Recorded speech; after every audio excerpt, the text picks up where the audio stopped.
Everyone, क्या हाल है आप लोगों के?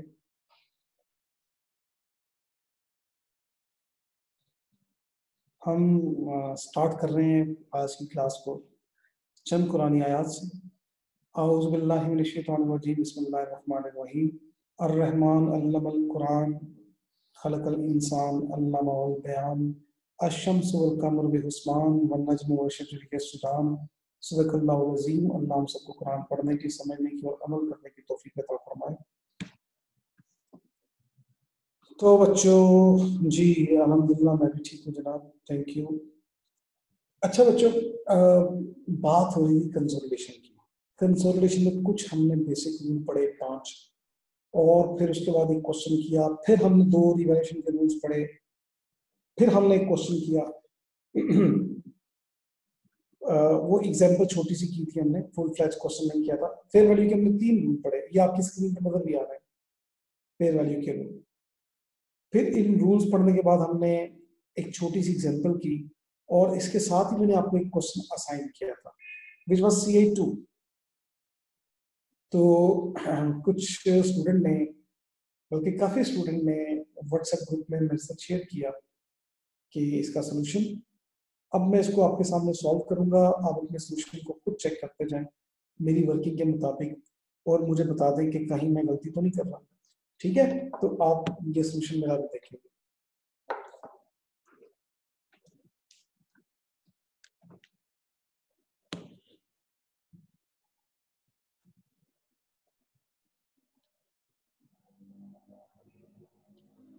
CA2 हम एक वर्किंग करेंगे, वर्किंग नंबर 1। मैंने वर्किंग नंबर ही करने को कहा था ना आपको। तो वर्किंग नंबर 1, जिसको मैं नाम देता हूं इक्विटी ऑफ सब्सिडरी, सब्सिडरी की इक्विटी। हाँ, इसके हम 2 कॉलम बनाते हैं।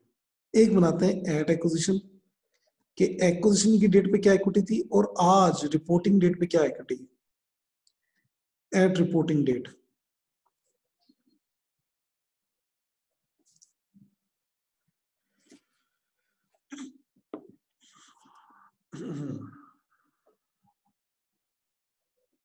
जी, चैट बॉक्स के अंदर ना सिर्फ और सिर्फ सब्जेक्ट से रिलेटेड, क्वेश्चन से रिलेटेड बात किया करें, बाकी बात आप व्हाट्सएप ग्रुप में किया करें, ठीक है? या व्हाट्सएप पे मुझे अलग से मैसेज कर दिया करें, व्हाट्सएप कर दिया करें। एट एक्विजिशन और eight reporting date.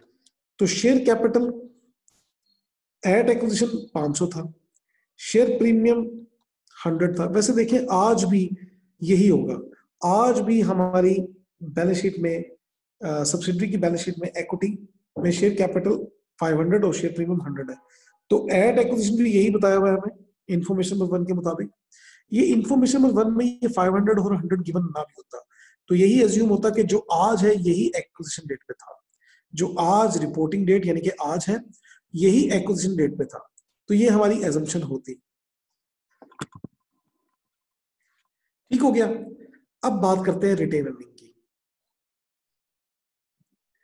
Retain earning ये लाजमी हमें बताई होगी एट एक्विजिशन कितनी थी। हमें जो बैलेंस शीट अवेलेबल होगी उसमें तो रिपोर्टिंग डेट की अवेलेबल होगी, और रिपोर्टिंग डेट की है 300, लेकिन एक्विजिशन डेट पे सिर्फ थी ये 25, ओनली 25।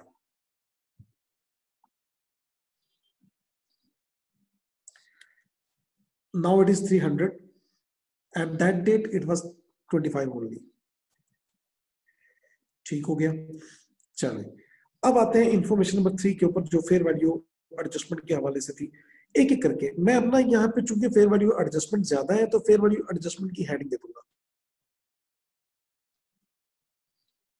तो पहली चीज, लैंड की बुक वैल्यू 200 थी लेकिन फेयर वैल्यू 250 थी, तो फेयर वैल्यू वाज 50 हायर। कब की बात हो रही है? At acquisition date.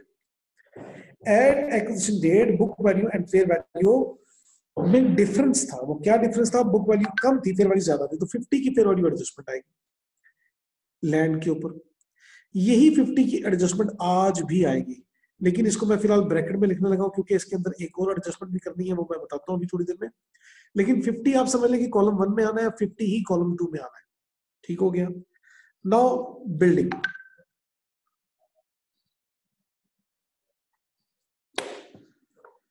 बिल्डिंग की 400 वाली 440 की थी, 400 वाली 440, तो 40 का इंक्रीज है, 40 का इंक्रीज ये एट एक्विजिशन डेट पे भी था, ये आज भी होगा, लेकिन इसके ऊपर डेप्रिसिएशन का इफेक्ट नहीं आना है। तो डेप्रिसिएशन की इफेक्ट की बात अगर हम करें तो क्वेश्चन में हमें कहा गया 10% रिड्यूसिंग बैलेंस मेथड हमारा डेप्रिसिएशन का मेथड है। 10% reducing on all assets, question में आसानी के लिए ये कहा गया है इंक्लूडिंग इंटेंजिबल्स, यानी कि सारे चाहे टेंजिबल एसेट है चाहे इंटेंजिबल है, तो 10% रिड्यूसिंग के ऊपर। अगर बच्चों देखें, अगर रिड्यूसिंग की बात ना करता ना, स्ट्रेट लाइन की बात करता, तो मैं क्या करता, 40 का 10% लेता 4, और कहता कि जी 2 साल हो गए एक्वायर किए हुए, तो 4 मल्टीप्लाई बाय 2 8 आ जाता। 2 साल हो गए एक्वायर किए हुए, देखें जरा, हमने एक्वायर किया था 1 जनवरी 12 को, और आज क्या डेट है, आज डेट है बैलेंस शीट के फेस पे लिखी हुई है 31 दिसंबर 2013, तो 12 के शुरू में लिया था, ये 2 साल हो गए, तो 2 सालों में डेप्रिसिएट स्ट्रेट लाइन के हिसाब से बनती 40 का 10% 4 आती, और 2 साल से मल्टीप्लाई करता तो 8 आ जाती। लेकिन अगर ये स्ट्रेट लाइन होता तो ये है रिड्यूसिंग, तो पहले साल का इफेक्ट तो होगा 4, लेकिन उसके बाद ये बच जाएगा 36, अगले साल का इफेक्ट होगा 10% 3.6। तो रिड्यूसिंग में इफेक्ट ऐसा ऐसा रिड्यूस हो रहा है, मतलब रिड्यूसिंग में डेप्रिसिएशन हर साल एक जितनी नहीं होती ना, तो फिर डेप्रिसिएशन का इफेक्ट हर साल एक जितना कैसे होगा, तो ये दोनों सालों का इफेक्ट मिला के बनता है 7.6। Is it clear? 7.6 थोड़ा सा टेक्निकल था, स्ट्रेट होता तो आसान होता, रिड्यूसिंग है तो थोड़ा सा टेक्निकल है, लेकिन still any one have question इसके ऊपर कुछ पूछना चाहते हैं तो पूछे जनाब।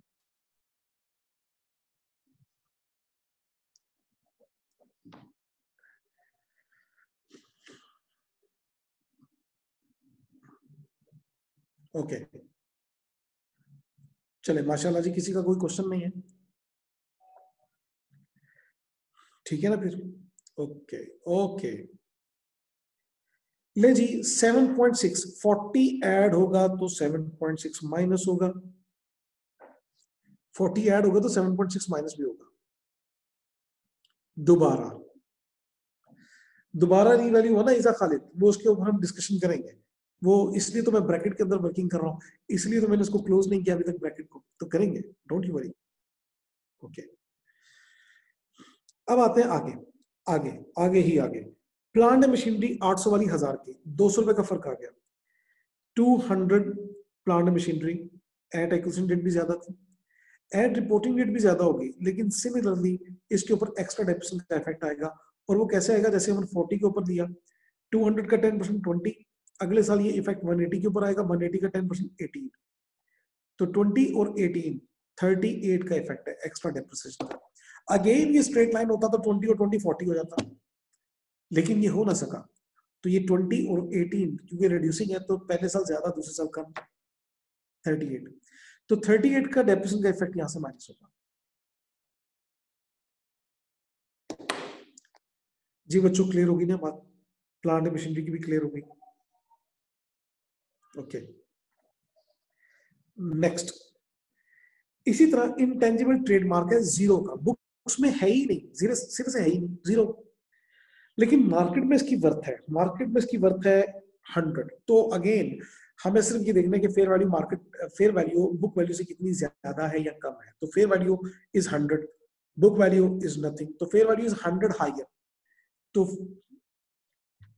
ट्रेडमार्क मैं टीएम लिख रहा हूं, ट्रेडमार्क 100 यहां पे आ जाएगा, और 100 ही यहाँ पे आता, लेकिन 100 में से 20 की, सॉरी 20 नहीं आएगा, इसके ऊपर भी रिड्यूसिंग है, तो 2 सालों का कितना बनेगा, 2 सालों का ये बनेगा 100 का, पहले साल 10, ये कम हुआ तो 90 का 10% 9, दोनों सालों को मिला के ये 19 का इफेक्ट बनता है एक्स्ट्रा डेप्रिसिएशन का, तो 19 की एक्स्ट्रा डेप्रिसिएशन माइनस होगी 2 सालों की ट्रेडमार्क के ऊपर। जी बच्चों मेरे साथ साथ हैं, कहीं मेरी स्पीड ज्यादा तो नहीं होगी, कहीं बातें समझ तो नहीं आनी शुरू हो गई। नेक्स्ट,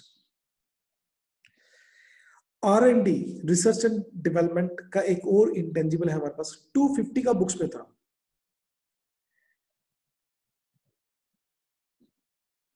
2 250 का बुक्स में था, लेकिन मार्केट में वो टकेगा नहीं था, 0 का था।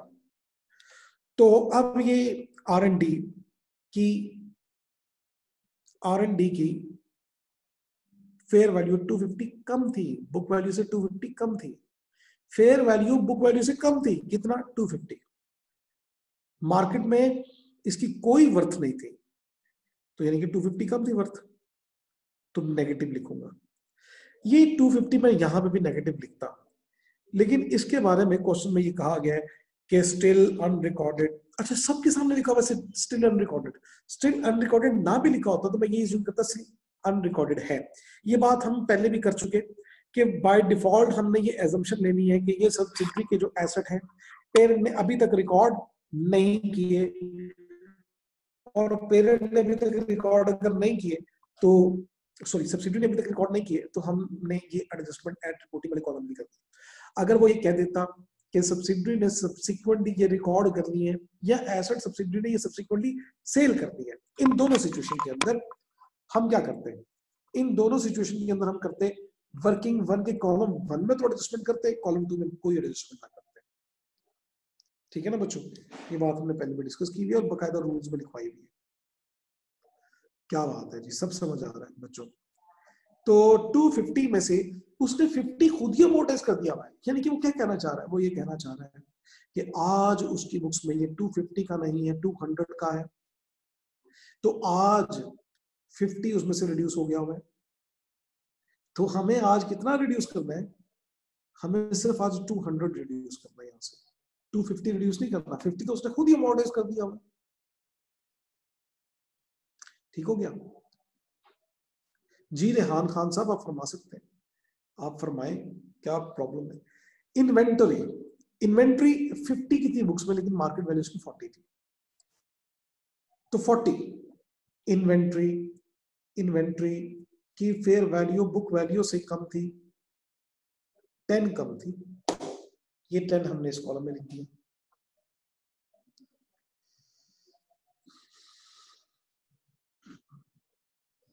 टेन कम थी, लेकिन इंटरेस्टिंग ये सोल्ड सब्सिक्वेंटली नाम भी लिखा होता। मैं थोड़ी देर को ना ये सारा स्टेटस काट देता हूं, ये जो भी स्टेटस का कॉलम है ना बना होता, ये ना लिखा होता। तो सुन ले बच्चों, फिक्स एसेट के बारे में तब भी हमने यही एज्यूम करना था।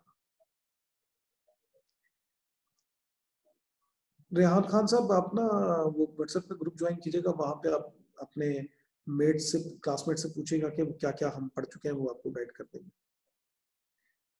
रिकॉर्डेड लेक्चर भी आपको मिल जाएंगे। ये बड़े प्यारे बच्चे हैं, ये 2 नंबर काम कर रहे होते हैं बड़ी ईमानदारी के साथ, तो इन्होंने लेक्चर भी रिकॉर्ड किए होते हैं। तो मुझे भी अभी व्हाट्सएप ग्रुप से पता चला, तो आपके साथ वो रिकॉर्डेड लेक्चर भी शायद शेयर कर देंगे।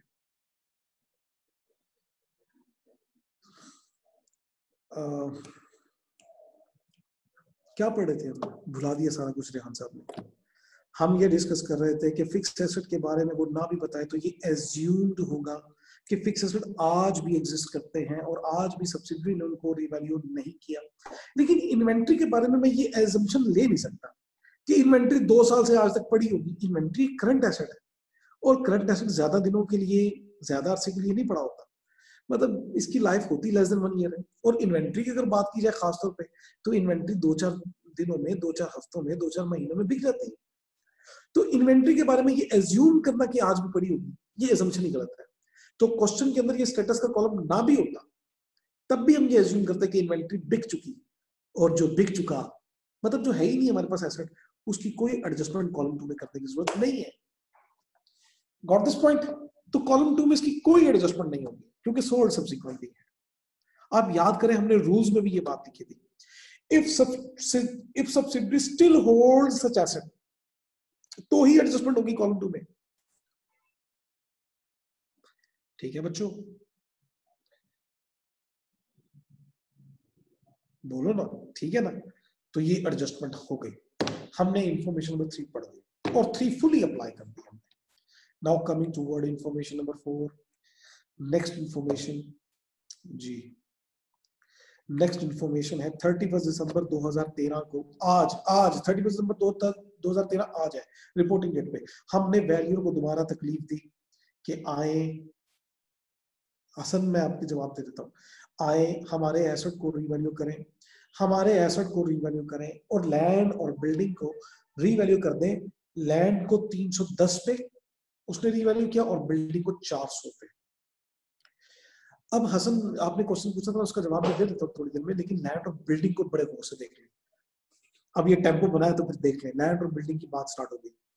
लैंड को दोबारा रीवैल्यू किया कितने पे? 300 पे, सॉरी 310 पे। लैंड तो पहले भी रीवैल्यू हुई थी जब हमने अक्वायर किया था, कितने पे हुई थी? 250 पे। 250 से हमने दोबारा रीवैल्यू किया कितने पे? 310 पे। तो कितनी इंक्रीज हुआ? कितना? 60 का। ये 60 के इंक्रीज का ताल्लुक सिर्फ और सिर्फ रिपोर्टिंग डेट की कॉलम से, एट एक्विजिशन डेट का इससे कोई ताल्लुक नहीं है, नहीं है ताल्लुक। तो 60 ऐड हो जाएगा सिर्फ और सिर्फ रिपोर्टिंग डेट वाले कॉलम में, इसलिए मैंने ब्रैकेट का भी क्लोज नहीं की थी। 50 में 60 भी ऐड हो रहा है, तो ये टोटल बन जाएगा 110। लैंड के ऊपर कोई डेप्रिसिएशन का इफेक्ट नहीं होता, तो इसलिए बेफिक्र होके हम इस ब्रैकेट को क्लोज करते हैं। तो पहले कॉलम में तो ऐड हो रहा है जस्ट 50, लेकिन दूसरे कॉलम में ऐड हो रहा है 110। Is it clear? किसी बच्चे का इसके ऊपर कंफ्यूजन हो 110 के ऊपर? ओके, आगे चलते हैं, बिल्डिंग की बात करते हैं। बिल्डिंग की बात करते हैं। बिल्डिंग तो रीवैल्यू हुई थी 440 पे। बिल्डिंग अभी 2 साल पहले जब हमने एक्वायर किया था तो रीवैल्यू हुई थी 440 पे, तो अब हो गई 400 की। कोई मुझे बताएगा इसके ऊपर गेन या लॉस कितना कैलकुलेट किया? एनीवन? इसके ऊपर गेन या लॉस कितना कैलकुलेट किया आप लोगों ने? जो बिल्डिंग 2 साल पहले 440 की रीवैल्यू हुई थी, आज दोबारा रीवैल्यू हुई है 400 पे, तो कितना गेन या लॉस? 76 का गेन। अरे वाह इब्राहिम, इब्राहिम साहब का कहना है 76 का गेन। पता नहीं कोई और? अरे वाह, अरे वाह, नो गेन नो लॉस। ये हुई ना रेहान साहब बात, जबरदस्त। 43.6 का गेन नौरीन हनीफ।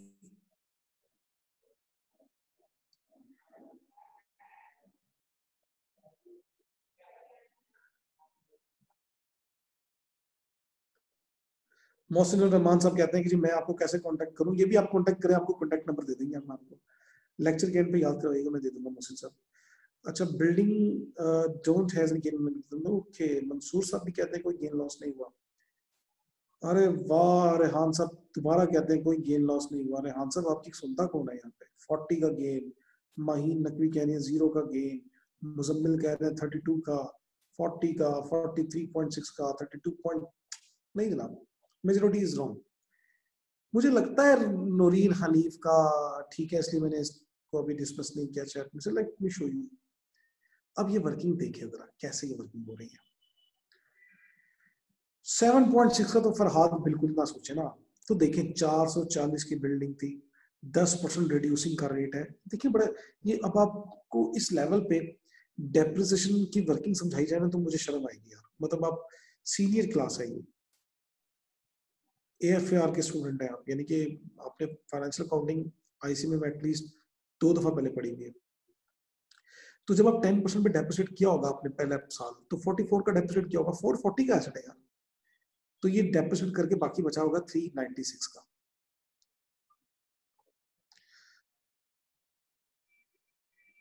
थ्री 96 में से फिर 10% डेपोजिट हुआ होगा,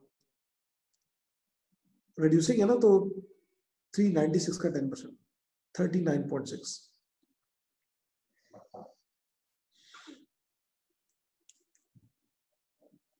39.6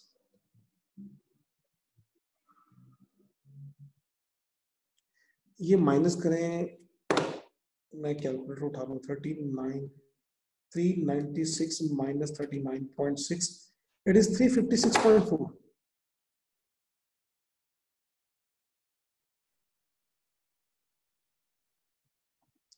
और आज हम इसको रिवैल्यू कर रहे हैं कितने पे? हम इसको रिवैल्यू कर रहे हैं आज 400 पे।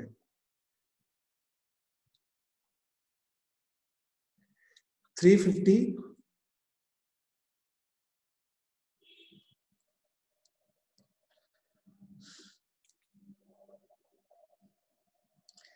356.4 में से हम इसको ले गए 400 पे, तो कितना गेन है ये चेक करें। अरे यार कहाँ चले गए ये वर्किंग, मैं कहा ये वर्किंग, ये ऊपर की थी मैंने। 356.4 से 400 पे आ गए।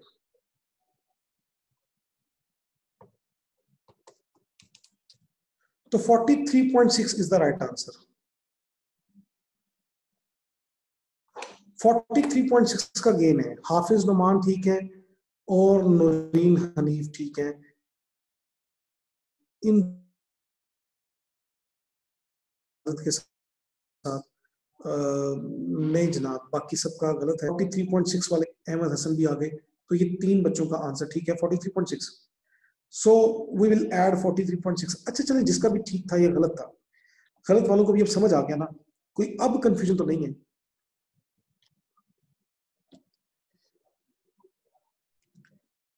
$43.6 ऐड होगा, गेन है बिल्डिंग में, 43.6 ऐड होगा।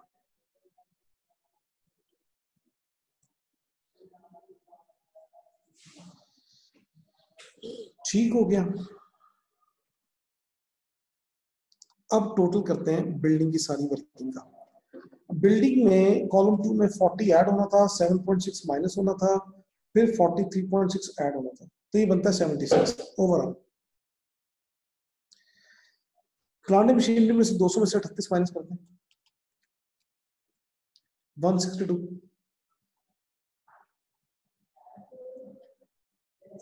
ट्रेडमार्क में से 100 में से 19 माइनस करते हैं तो 81 और खत्म। बस ये कॉलम कंप्लीट हो गया। हम इन दोनों कॉलम का टोटल कर सकते हैं।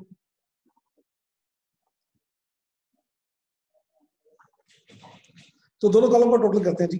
पहले column 1 500 plus 100 plus 25 plus 50 plus 40 plus 200 plus 100 minus 250 minus 1010। तो मैंने बच्चों खुद, मैं अभी कैलकुलेटर पे कैलकुलेट कर रहा हूँ, साथ साथ आप भी, मैं एक्सपेक्ट करता हूँ कि आपके हाथ में कैलकुलेटर होगा और आप भी कैलकुलेट करके अपनी तसल्ली करें। इट इज 755 जी, थैंक यू सर, 755। अब आते हैं रिपोर्टिंग डेट के। तो 500 plus 100 plus 300 plus 110 plus 76 plus 162 plus 81 minus 200 1129, ये 2 कॉलम बन गए जी। अब बताएं कोई कंफ्यूजन?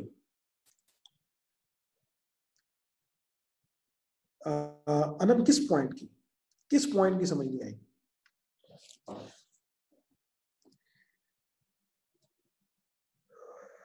किस पॉइंट की समझ नहीं आई? मैं रिपीट कर देता हूँ। 43.6 लै, 43.6 में तो मसला ही कोई नहीं था। दोबारा सुन लें, दोबारा सुन लें, दोबारा सुने।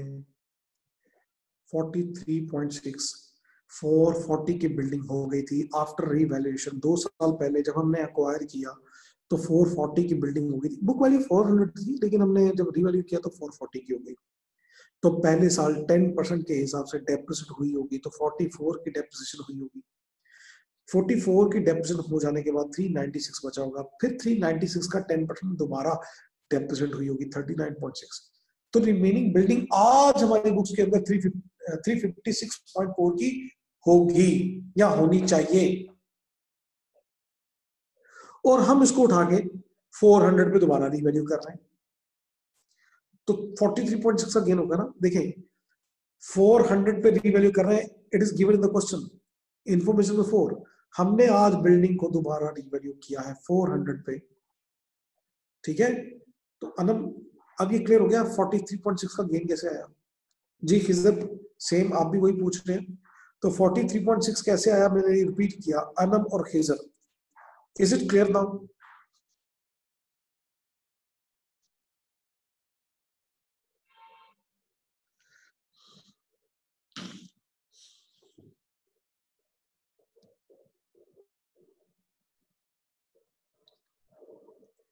बोले बोले जनाब, मुझे आपका रिस्पॉन्स चाहिए।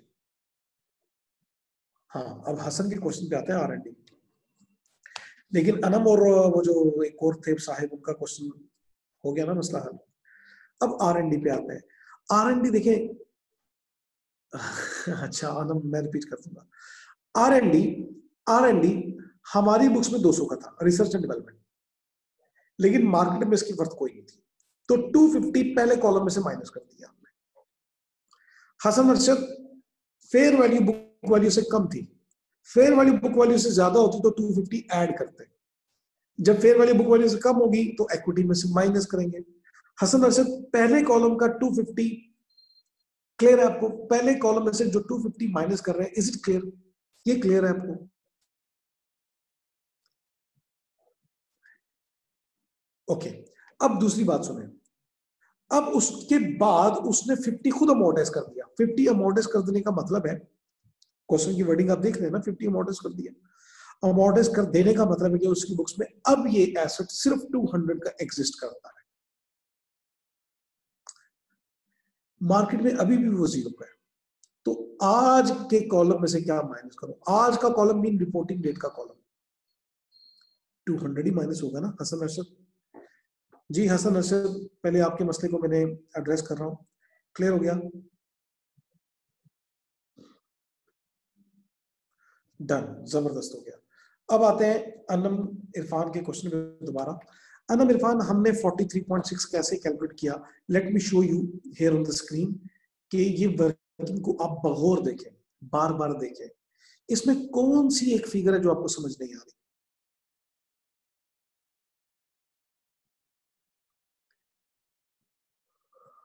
रीवैल्यूएशन तो लिखी है 400 की, कहां लिखी है रेशा?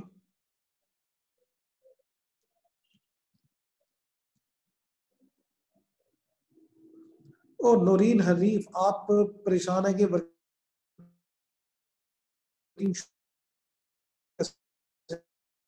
अगर कोई वर्किंग कर रहे हैं तो वर्किंग 1.1 का रेफरेंस दे दे, इशू नहीं है। वर्किंग 1 के साथ साथ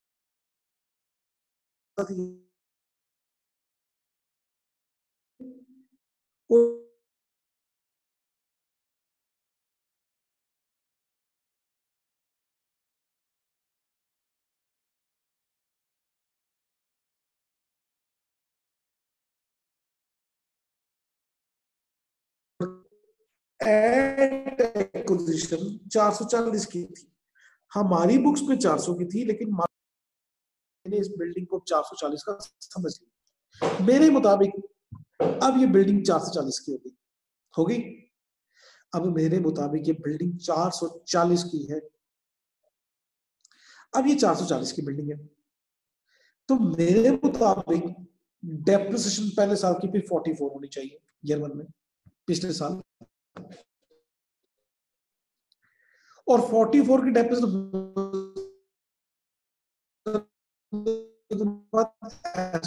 बदलना चाहिए 396 का रेटिंग के ऊपर। तो आज अगर रीवैल्यू ना होता ना ये बिल्डिंग दोबारा, आज ये बिल्डिंग दोबारा रीवैल्यू ना होती, तो ये एसेट बैलेंस शीट के फेस पे 356.4 का शो होना चाहिए था, लेकिन हमने क्या किया, उसको उठा के दोबारा रीवैल्यू कर दिया 400 पे, तो गेन 43.6 का। आयशा और अनम दोनों का सेम क्वेश्चन, सेम मैंने कॉमन जवाब दिया। Is it clear now?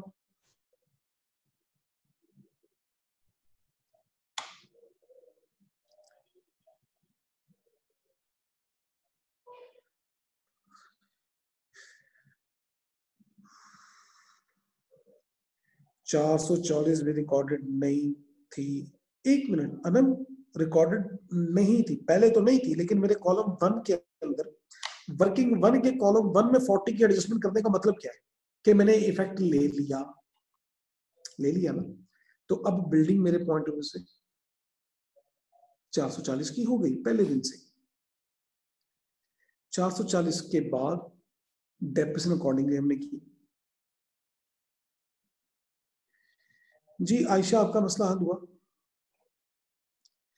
हाफिज नुमान कहते हैं अगर 50 की मॉडरेशन ना बताई होती, हाँ फिर 10% करते। हाफिज नुमान बिल्कुल ठीक आप पहुंचे, आपका आपका क्वेश्चन भी ठीक है। अनम हनी, अनम जबरदस्त, अनम का क्वेश्चन का जो है ना वो उनकी कंफ्यूजन रिजॉल्व हो गई, मेरे लिए आसानी हो गई। नहीं तो मैं अब सोच रहा था कि अब कैसे समझाऊं। ओके, जबरदस्त हो गया। चलो माशाल्लाह, तो तमाम क्वेश्चन रिजॉल्व हो गए। अब कोई बताए, कोई एक ऐसा स्टूडेंट जिसका यही यही आंसर था, वर्किंग मंथ के यही टोटल थे, तो मुझे एक फील आएगा कि यार हमारी क्लास में कितने ऐसे स्टूडेंट हैं जो माशाल्लाह जो ब्रिलियंट है।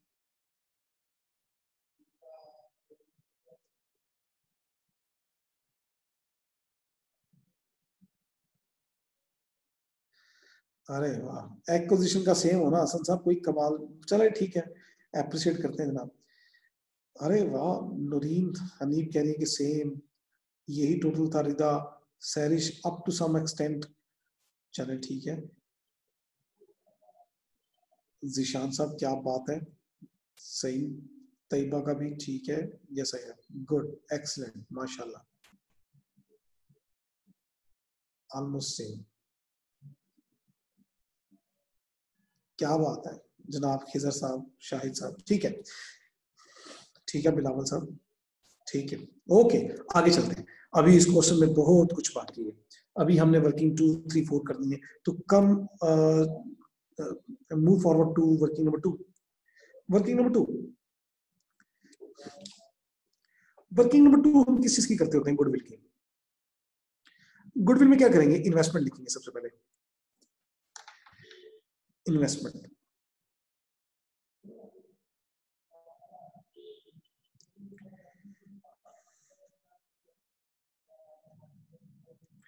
इन्वेस्टमेंट कितनी की हमने? ये बैलेंस शीट के फेस पे लिखा होगा। इन्वेस्टमेंट की थी, इन्वेस्टमेंट इन स्टिक, स्टिक मीन सब्सिडरी का नाम है। 1000 की इन्वेस्टमेंट की थी, ये बैलेंस शीट के फेस पे आपको नजर आ रहा होगा क्वेश्चन पेपर में। तो 1000 की इन्वेस्टमेंट की थी, ठीक है जनाब। कितने परसेंट शेयर एक्वायर किए थे? ये बात लिखी हुई है इंफॉर्मेशन नंबर 1 के अंदर। 80% शेयर एक्वायर किए थे जी हमने। तो लेस 755, 755 में कहां से ले रहा हूं? 755 कहां से ले रहा हूं? एट एक्विजिशन नेट एसेट्स की फेयर वैल्यू 755 वर्किंग मन के कॉलम 1 से 755 का 80%।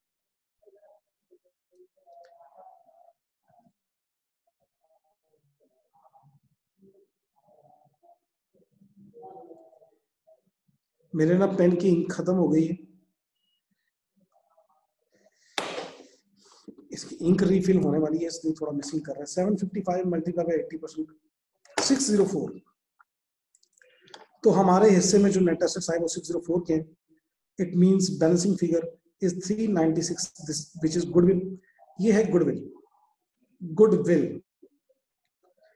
ठीक हो गया बच्चों? जिसकी वर्किंग 1 का पहला कॉलम ठीक है ना, उसकी गुडविल तो ठीक होनी चाहिए थी। अब बात करते हैं वर्किंग नंबर 3 की। वर्किंग 3 मैंने कहा था हम हमेशा करेंगे एनसीआई की, और इसमें हम लेंगे रिपोर्टिंग डेट के नेट एसेट्स जो कि है 1129 के। वो रिपोर्टिंग डेट के नेट एसेट जो हमने कैलकुलेट किए हैं आफ्टर वर्किंग, ये 1129 का कितने परसेंट?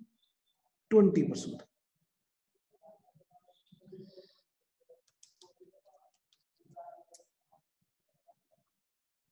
225.8।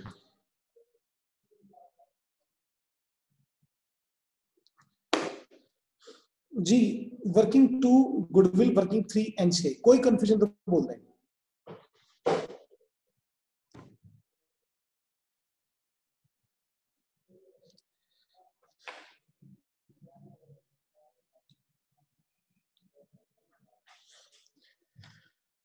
ले जनाब, जबरदस्त हो गया।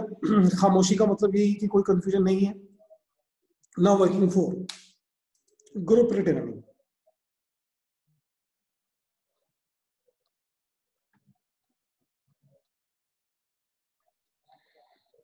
ग्रुप रिटर्निंग, ग्रुप रिटर्निंग में पेरेंट का नाम है पोल। पोल की अपनी पूरी रिटर्निंग आएगी।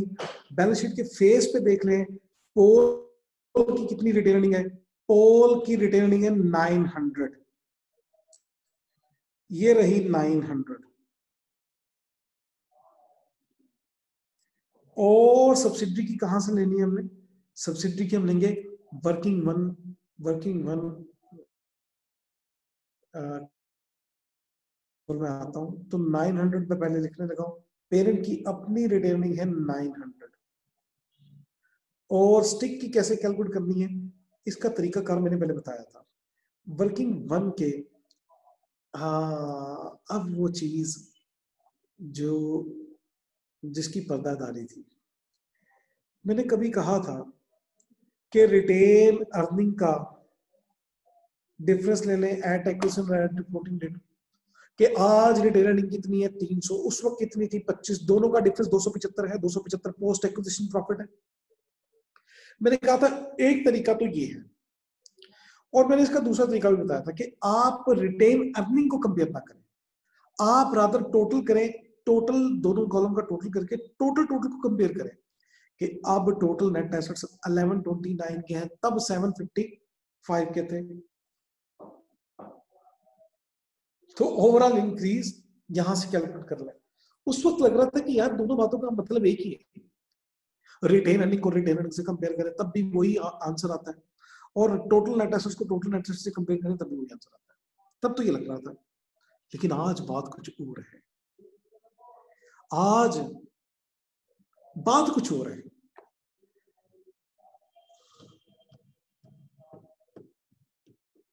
आज बात कुछ और है। बारहा देखी हैं उनकी रंजिशें, लेकिन आज बात कुछ और है। देखिए जनाब, आज बात ये है कि अब डेप्रिसिएशन इफेक्ट भी आ रहा है। अब मैं अगर रिटेन अर्निंग का डिफरेंस ले लूं ना, खाली दो रिटेन अर्निंग का, तो फिर मुझे डेप्रिसिएशन की मुश्किल बातें भी करनी पड़ेंगी कि ये एक्स्ट्रा डेप्रिसिएशन भी हुई थी। देखिए मुश्किल हो जाएगा, बात मेरे लिए वर्किंग करना मुश्किल हो जाएगा। तो आसान काम क्या है, आज टोटल का डिफरेंस लें, 1129 और 755 का डिफरेंस ले रहे हैं इन दो फिगर्स का। इन दो फिगर लेने का डिफरेंस का, इन दो फिगर्स का डिफरेंस लेने का फायदा क्या है, बरकत क्या है कि डेप्रिसिएशन का मुझे सोचना ही नहीं पड़ेगा, मुझे कोई इफेक्ट डेप्रिसिएशन का लेना नहीं पड़ेगा। ऑटोमेटिकली जब मैं 1129 में से 755 माइनस करूंगा, ऑटोमेटिकली एक्स्ट्रा डेप्रिसिएशन के इफेक्ट उसमें एडजस्ट हो जाएंगे। मुझे इवन ये याद करने की भी जरूरत नहीं है कि एक्स्ट्रा डेप्रिसिएशन के इफेक्ट लेने भी चाहिए कि नहीं लेने चाहिए, तो ऑटोमेटिकली इसमें कवर हो गए। तो आज मैं आपको ये रिकमेंड करूंगा कि आइंदा हमने रिटेन अर्निंग को रिटेन अर्निंग से कंपेयर नहीं करना, हमने टोटल को टोटल से कंपेयर करना है। तो टोटल को टोटल से कंपेयर करके फाइजा ने हमें बताया 374, let me check myself 1129 minus 755। तो ठीक है फाइजा, हम आपकी फिगर पे रिलाई करते हैं, आफ्टर हम कैलकुलेशन के बाद रिलाई किया, क्योंकि अंधा एतकाद भी ठीक नहीं होता। तो 374 is post acquisition retained earning, लेकिन ये 374 सारी मेरी है, सारी हमारी नहीं नहीं नहीं, हम तो 80% के मालिक हैं, हमें तो 80% मिलेगा। 80%, 374 का 80%, 374 का 80%। तो मैं बच्चों कैलकुलेट कर रहा हूं 374 का 80%, और ये मेरे पास आया 299.2, 299.2।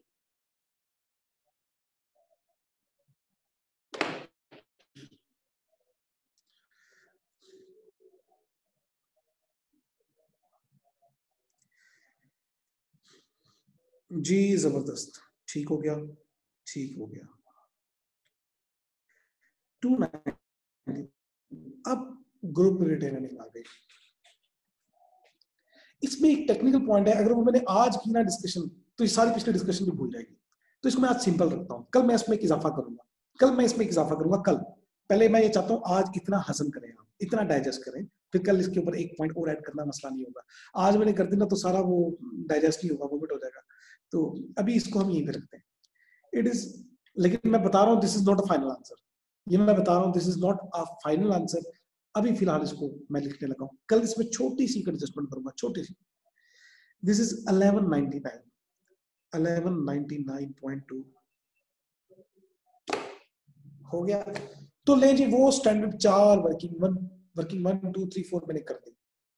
इन चारों वर्किंग का अगर कोई स्क्रीनशॉट लेना चाहता है तो ले ले। अब हम बैलेंस शीट बना देंगे। अगर इसका कोई स्क्रीनशॉट लेना चाहता है तो ले लें।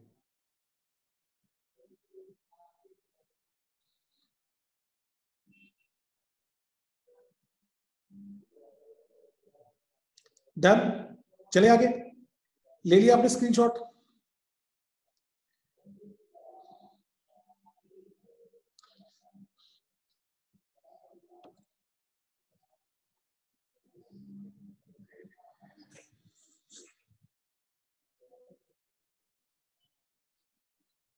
अलिजा खालिद, क्वेश्चन पूछा तो इतनी देर से 7.6 तब से आपके माइंड में चल रहा है, आपने आगे हमारी क्या बात सुनी होगी और क्या समझी होगी? नहीं, 7.6 को आप सोचे आइजा, ये डेप्रिसिएशन नहीं थी। 7.6 डेप्रिसिएशन नहीं थी, 7.6 तो एक्स्ट्रा डेप्रिसिएशन थी। Now feel the difference between depreciation and extra depreciation. 7.6 नहीं थी depreciation. Let me show you again. ये जो 7.6 मैंने यहां कैलकुलेट किया था, ये डेप्रिसिएशन नहीं थी। आप ये वाली 7.6 की बात कर रहे हैं, ये डेप्रिसिएशन नहीं थी, ये एक्स्ट्रा डेप्रिसिएशन थी। ये 40 का 10% लिया था, 4 आया था, फिर 36 का 10% लिया था, 3.6 आया था। ये 40 एसेट की वैल्यू तो नहीं थी, 40 तो एक्स्ट्रा वैल्यू थी। तो 7.6 डेप्रिसिएशन नहीं थी, ये तो एक्स्ट्रा डेप्रिसिएशन थी। ठीक है आइजा, आइजा रिस्पॉन्ड करें। शहनाज ने, आपने कहा था रीवैल्यूएशन का इंपैक्ट इंक्लूड होगा रिटेन अर्निंग में, प्लीज क्लैरिफाई। झूठ बोले कौवा काटे, मैंने ऐसा कुछ नहीं कहा शहनाज। मैंने कब कहा था रिटेन अर्निंग में इफेक्ट ऐड होगा? ये बात मैंने वैसे कल करनी है, रिटेन अर्निंग में इफेक्ट ऐड हुआ है, उसका क्या करना है। ओके चले आइजा, आपको क्लियर हो गया ना? चले माशाल्लाह। अब आते हैं बैलेंस शीट की फेज पे। बच्चों बैलेंस शीट की फेज पे जाने से पहले एक अपना कंसेप्ट स्ट्रॉन्ग करें कि जो रिपोर्टिंग डेट का कॉलम है, रिपोर्टिंग डेट का मतलब है आज। आज जो जो मैं कर रहा हूं वर्किंग में, आज आज रिपोर्टिंग डेट का मतलब ही आज का है। आज जब बैलेंस शीट बनाई जा रही है, तो जो जो एडजस्टमेंट मैंने किया है इक्विटी के अंदर, वर्किंग मंथ कॉलम 2 में, कॉलम 1 में नहीं, क्योंकि कॉलम 1 आज का कॉलम नहीं है। अवैध कहा तकरीर मेरी कौन सुनता है, हमको फरियाद करनी आती है, आप सुनते नहीं तो क्या कीजिए। आपको लगता है मैं एक मस्जिद का खतीब हूं? हद हो गई है वैसा।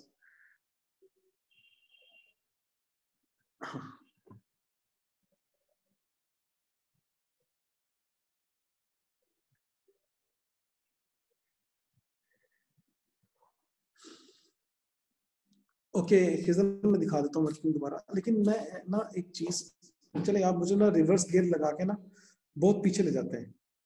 मैं समझ रहा होता हूँ कि बस हम मंजिल पे पहुंच गए, आप पीछे रह जाते हैं। तो ले जी, वर्किंग 1 2 3 4 मैंने आपको शो कर दी।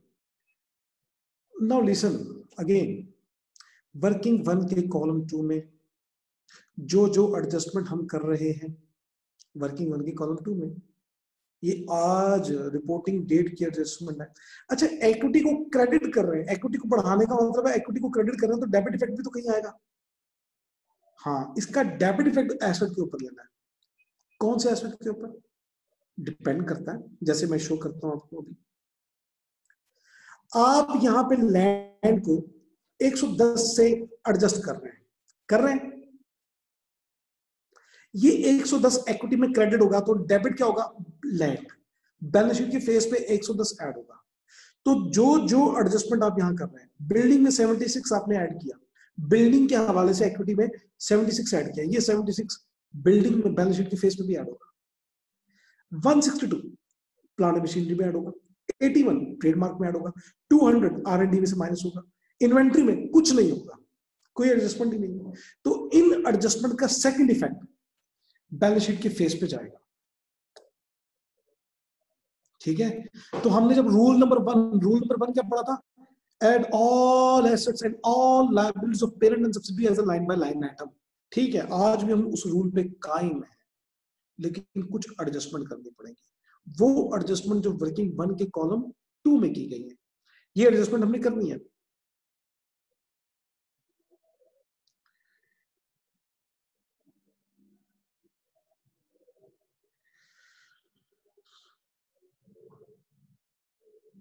जी मशीन की एक्सेस डेप्रिसिएशन 38 है। जी जी आयशा, आप क्वेश्चन कर रही हैं, पूछ रही हैं कि बता रही हैं? अगर वो बता रही है तो बिल्कुल ठीक बता रही है। ओके,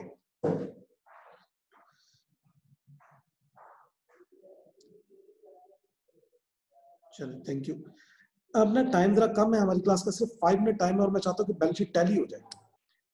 तो बैलेंस शीट टैली करने के लिए मेरा साथ दीजिए।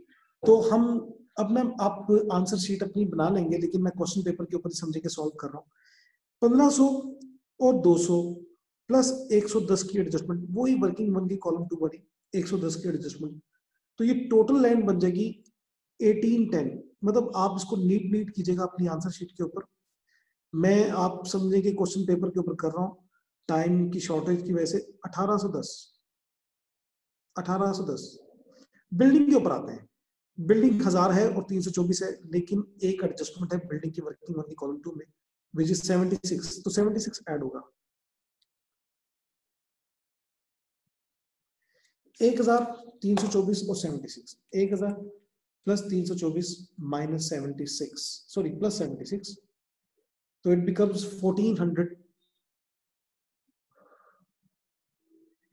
प्लांट मशीनरी 200 and 648, इसके अंदर हम ऐड करेंगे 162 ऐड करेंगे। 2000 प्लस 648 प्लस 162 जी।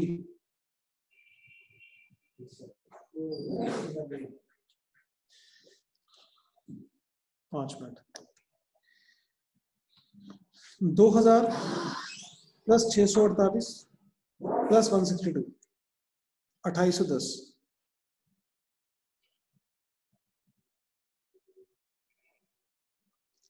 अब इंटेंजिबल ना हमारे पास दो तरह के हैं।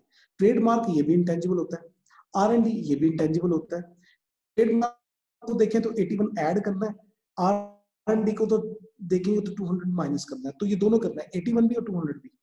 बैलेंस शीट के फेस पे ना R&D इकट्ठा ही दिया हुआ है, सॉरी इंटेंजिबल इकट्ठा दिया हुआ है, तो इसमें दो काम करने हैं हमने, दो काम करने हैं, 81 ऐड और 200 लेस।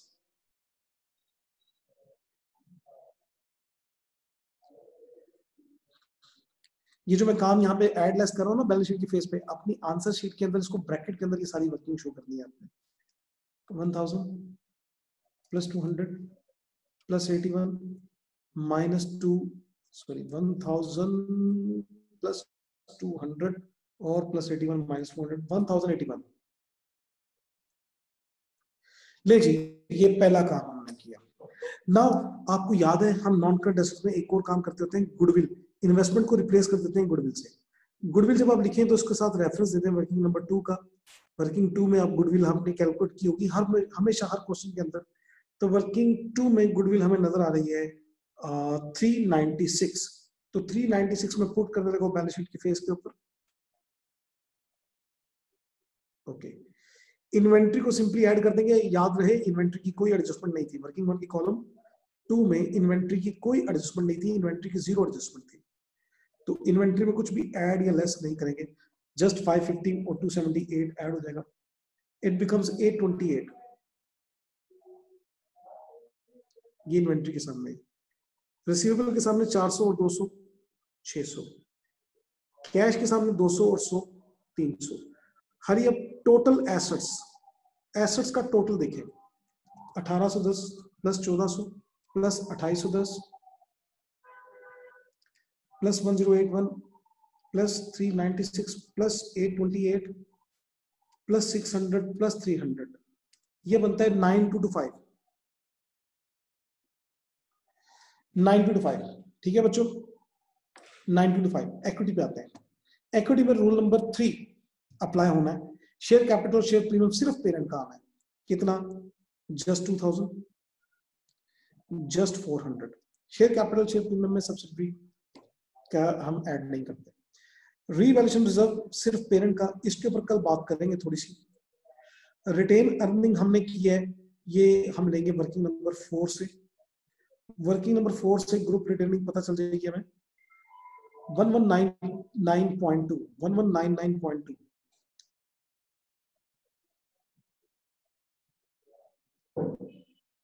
ओके, फिर इसके बाद ना वर्किंग 3 लिख के हम इक्विटी में आखिरी चीज लिखते हैं एनसीआई। एनसीआई वर्किंग नंबर 3, और वर्किंग नंबर 3 में हमने जो वर्किंग फिगर कैलकुलेट की थी दैट इज 225.8, 225.8 ले देना। बाकी सारी चीजें लाइन बाय लाइन, ये दोनों ऐड हो गए 3000 हुआ, मतलब सब्सिडरी के हैं ही नहीं बैंक लोन। डिबेंचर पेरेंट के नहीं है तो 400 हुआ, 1000 और 500 ऐड करें तो 1500। एक्विटी एक्सपेंसेस 250 और 150 ऐड करें तो 400। ले जनाब, इक्विटी और लायबिलिटी साइड का ग्रैंड टोटल करने लगे हम। वैसे इक्विटी का टोटल अलग कर सकते थे, मेरे पास जगह थोड़ी कम थी, मैंने नहीं किया, आप अलग कर लें।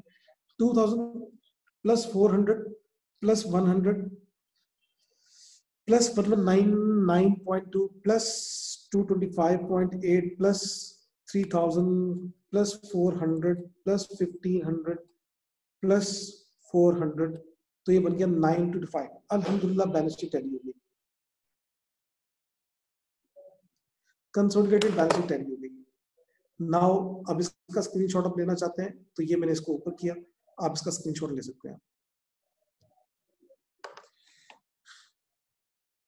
रेहान खान, मैं ना अपना नंबर यहाँ पे लिख रहा हूँ पेज के ऊपर, जिसने भी लेट ज्वाइन किया और जिसके पास मेरा नंबर नहीं है वो इस नंबर पे मुझे व्हाट्सएप करके बता दे, मैं आपको ग्रुप का लिंक सेंड कर दूंगा।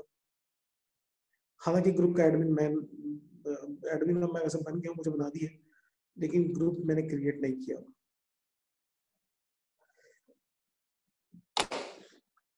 ये मैंने पेज के ऊपर नंबर लिख दिया, इसको आप नोट कर सकते हैं।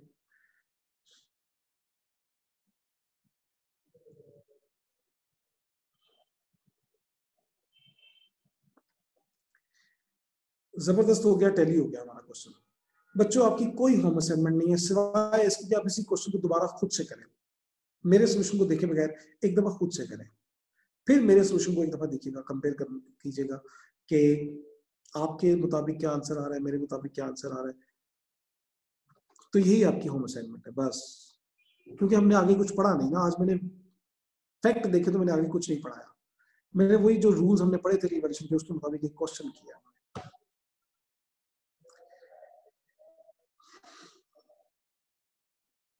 अतर रजा रिटेन अर्निंग को क्या एक्सप्लेन करूं, बताएं। रिटेन अर्निंग में क्या एक्सप्लेनेशन चाहते हैं, मैं उस तरह की एक्सप्लेनेशन कर दूंगा।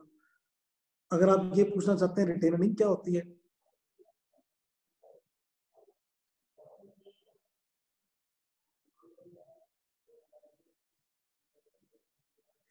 फरहाद क्या मुश्किल हो रहा है मुझे ना स्पेसिफाई करें।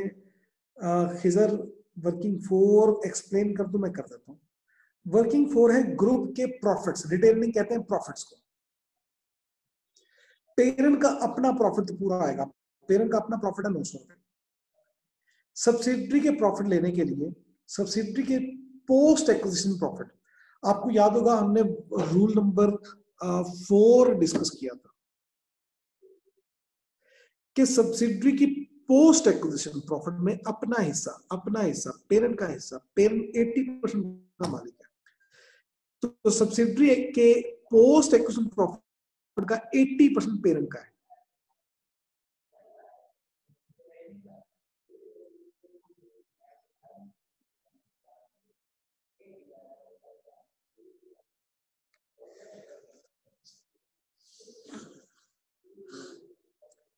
पोस्ट एक्विजिशन प्रॉफिट हमने दोनों कॉलम का डिफरेंस लिया है, लेकिन आपका क्वेश्चन किसी और साइड पे चला गया। अतर रजा पूछ रहे हैं एक्स्ट्रा डेप्रिसिएशन वर्किंग 4 में कहां से आ गई। खिजर आपके क्वेश्चन का आंसर मिल गया कि सब्सिडरी का पोस्ट एक्विजिशन प्रॉफिट कैसे कैलकुलेट किया। सीधी बड़ी देसी टेक्निक है। उस वक्त मेरी दौलत कितनी थी, सब्सिडरी की दौलत कितनी थी 2 साल पहले, और आज कितनी, उस वक्त नेट एसेट्स कितने थे और आज कितने? Net assets mean equity. तो एक्विजिशन डेट की इक्विटी यानी कि वर्किंग ऑन द कॉलम 1, आज की इक्विटी, आज की नेट एसेट यानी कि वर्किंग ऑन द कॉलम 2। इन दोनों कॉलम की फिगर्स का अगर मैं डिफरेंस ले लूं तो पोस्ट एक्विजिशन प्रॉफिट आ जाएंगे।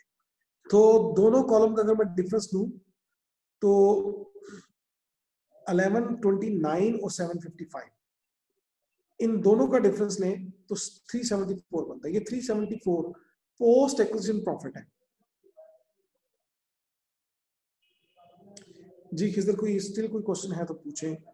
अतर रजा, मुझे आपका ना क्वेश्चन समझ नहीं आ रहा, आप क्या कहना चाह रहे हैं? रिटेन अर्निंग में एक्स्ट्रा डेप्रिसिएशन मैंने लिखी नहीं है, मैं क्या एक्सप्लेन करूं उसको? अरे वाह, खिजर को समझ आ गई। लेकिन अतर आपका क्या कीजिए, आपका क्या कीजिए, नेट एसेट्स अगर फेयर वैल्यू पे नहीं कैलकुलेट कर रहे तो एसेट के अंदर भी चेंज नहीं होगा। बिल्कुल शहनाज, बिल्कुल सही बात की आपने। एसेट के अंदर चेंज, इनफैक्ट सेकंड इफेक्ट आ रहा है, डेबिट इफेक्ट। क्रेडिट इफेक्ट गया वर्किंग मन के कॉलम 2 में यानी कि इक्विटी में, और डेबिट इफेक्ट गया एसेट्स के अंदर। शहनाज बिल्कुल ठीक कहा आपने। अतर मैं आपकी वजह से अभी तक रुका हुआ हूं, चलें इंशाल्लाह कल डिस्कस करते हैं। सी यू टुमारो। टाइम हो गया हमारी क्लास का। एक्स्ट्रा डेप्रिसिएशन क्यों करनी है और सिर्फ बिल्डिंग पे क्यों? ना यार शाहिद साहब इस तरह ना करें, हम नाराज हो जाएंगे आपसे। अरे देखे ना यार, हमने एक्स्ट्रा डेप्रिसिएशन और कैसे कैसे समझाएं। हमने बिल्डिंग की नहीं की खाली, हमने प्लांट मशीनरी की भी तो 38 कैलकुलेट की है एक्स्ट्रा डेप्रिसिएशन, हमने ट्रेडमार्क की भी 19 कैलकुलेट की है। ठीक है, तो ये प्लांट मशीनरी की भी की, ट्रेडमार्क की भी की, बिल्डिंग की भी की, लैंड की होती नहीं तो उसकी भी कर देते हैं, हमने तो हर चीज की है। एक्स्ट्रा डेप्रिसिएशन क्यों करनी है, ये क्वेश्चन है। शाहिद साहब, सब्सिडी ने अपने एसेट को रीवैल्यू ही नहीं किया, हमारे मुताबिक उसकी वैल्यू ज्यादा है, तो जब वैल्यू ज्यादा है तो हमारे मुताबिक डेप्रिसिएशन भी ज्यादा होगा। उसने रीवैल्यू नहीं किया, उसके एसेट कम लिखे हुए हैं तो डेप्रिसिएशन उसने कम चार्ज किया। हमारे मुताबिक एसेट की वैल्यू ज्यादा है, डेप्रिसिएशन भी ज्यादा होनी चाहिए। इस ज्यादा डेप्रिसिएशन को एक्स्ट्रा डेप्रिसिएशन का नाम दे रहे हैं। ले जनाब, मुझे मैसेज आने शुरू हो गए कि क्लास का टाइम ओवर हो गया, तो सी यू टुमारो सेम टाइम पे। स्टिल कोई कंफ्यूजन हो इस क्वेश्चन को कर लेने के बाद एक दफा खुद जरूर कीजिएगा, आपकी होम असाइनमेंट है, तो कल मुझसे डिस्कस कर दीजिएगा। यहाँ कोई भी क्वेश्चन आज जो अतर का या शाहिद का अगर कोई तशनगी बच गई है तो इंशाल्लाह इसको कल डिस्कस करते हैं। सी यू टुमारो इंशाल्लाह। थैंक यू वेरी मच, अल्लाह हाफिज़।